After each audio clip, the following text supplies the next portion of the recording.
자동차 관세를 한번 보겠습니다. 미국이 설정해 놓았던 225%, 당초 이제 내일부터는 25%를 부과받을 그런 예정이 있었는데 결국 이제 이번 합의를 통해서 15%로 낮추는데 두 나라가 합의를 하긴 했습니다.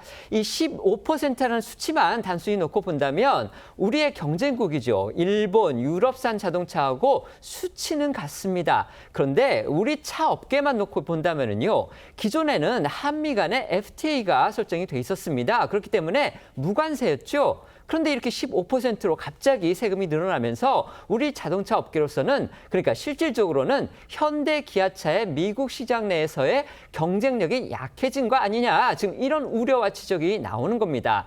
실제로 한미 협상 타결 분명히 두 자동차 시장 회사에 대해서는 호재가 될 것이다. 이렇게 생각이 될 수도 있는데 그런데 지금 제가 방금 들어오기 전에도 한번 봤더니요. 코스피에서 현대차와 기아차의 주가가 5 내지 6% 떨어지고 있습니다.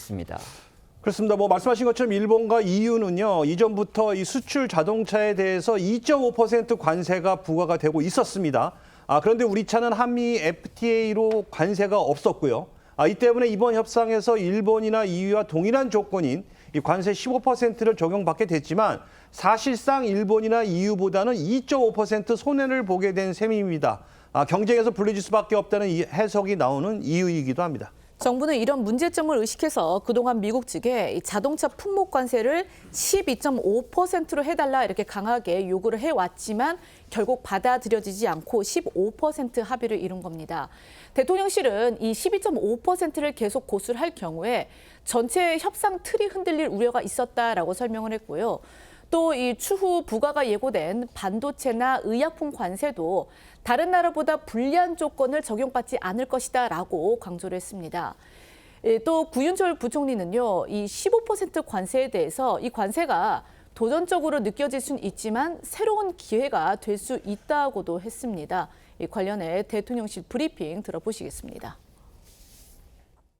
그리고 저는 12.5를 끝까지 주장을 했는데 미국식 의사결정 과정을 들으셨겠지만 됐고 우리는 이해하는데 대통령은 모두 15%다. 이렇게 해서 그거를 거기 가서 이렇게 하려고 하면 또 여러 틀이 흔들리고. 우리 차량을 미국에 팔 때 매기는 관세도 역시 15%로 합의가 됐습니다. 우리의 가장 중요한 경쟁국이죠. 일본, EU하고는 그 관세의 수치상으로는 같습니다. 그렇기 때문에 최악의 상황은 피했다 이런 평가도 나옵니다. 하지만 아까 저희 기자들이 말씀을 드린 대로 기존의 한미 FTA 때문에 우리 차 업체들이 누리던 그런 가격 경쟁력은 이제 잃어버리게 된 상황이다. 그렇기 때문에 현대차나 기아차로서는 피해가 불가피하다 이런 우려가 나오고 있습니다. 그런데 현대차, 기아차 입장에서는 지금 저희가 방금 기사를 검색을 해보니까 이렇게 타결된 데 대해서 또 문제 해결을 하기 위해서 온 힘을 다해준 정부 부처와 국회에 깊이 감사드린다 이렇게 얘기를 했고요. 또 방금 저희 기자가 전해드린 대로 구윤철 부총리는 이게 도전적으로 느껴질 수 있지만 새로운 기회가 될 수도 있다 이렇게 또 얘기를 했습니다. 이건 어떻게 받아들여야 됩니까? 네, 작년에 현대기아차가 미국에 갖다 판 차가 171만 대. 네. 그러니까 우리나라에 수출한 차량의 절반 이상을 미국 시장에 갖다 파니까 네. 우리는 25%에서 시작을 하게 되면 하반기 장사 망치는 겁니다. 일단 최악은 막았다. 그런데 앞서 몇 점이냐고 물어보셨을 때 85점입니다 말씀드린 게 그 2.5가 해결이 됐으면 90점 그러니까요. 줄 수도 있었을 네네. 텐데 그 2.5의 가능성 때문에 좀 고민이 된다는 거죠. 오늘 증시에서 보여주는 반응이 여기에 대한 물음입니다.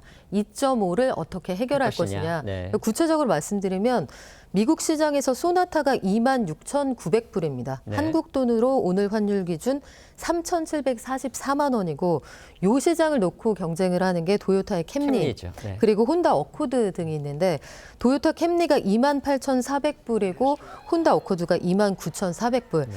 그러면 그동안은 관세도 있고 우리가 가격을 한 200만 원 낮추면서 경쟁을 해왔단 말이죠. 네. 그러면 2.5가 사라진 일본 입장에서는 한국하고 똑같은 높이의 언덕으로 이사를 간 셈이라 그 집은 조금 더 해볼 만한 상황이 됐고 우리는 좀 도전적인 상황이 됐습니다.